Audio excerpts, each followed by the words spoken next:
Greetings from Geneva, Switzerland. This is Mitch Sayers, standing in front of the Mur de Bastion, the wall of the greats of the Reformation. It's a tribute to Calvin, Farel, Beza, and Knox, men who brought about change in the religious Reformation in Europe. And this wall is dedicated to that Reformation. It's dedicated to the men who changed the course of religious history. But these are men of the Reformation.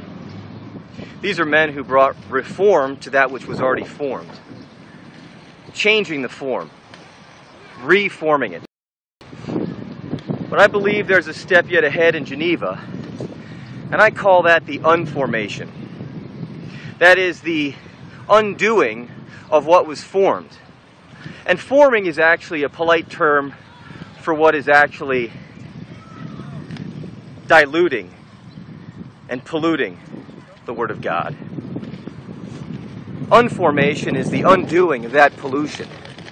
Unformation is changing that which was changed, undoing the changes, bringing it back to the original state. The unformation, as I might call it, is actually taking that change and bringing it back to its original state, like in the book of Acts. The unformation is what yet lies ahead in Geneva. The unformation, the undoing of religious history, the undoing of foreign traditions mixed in with the Word of God, the unformation of what was formed that took away the richness of the church, that took away the miracles in the church, that took away the power in the church and the holiness of the church and the proximity, the closeness of God. The unformation is what lies ahead in Geneva. That unformation comes as a result of revelation. When there's revelation of where all these traditions and where all these things came from, where Calvin and Knox came up with the ideas, how they were interwoven into the religious history that now pervades the entire world, only then can real unformation take place. Because you compare what's happening in our tradition to what is in the Word of God.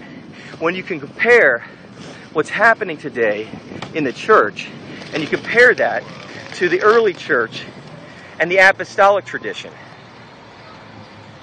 From the 11th to the 17th of July, we're going to be reaching out to this city, contributing to the unformation, the undoing of diluting Christian doctrine, diluting Christian traditions, and restoring power in apostolic manner the way God had intended it.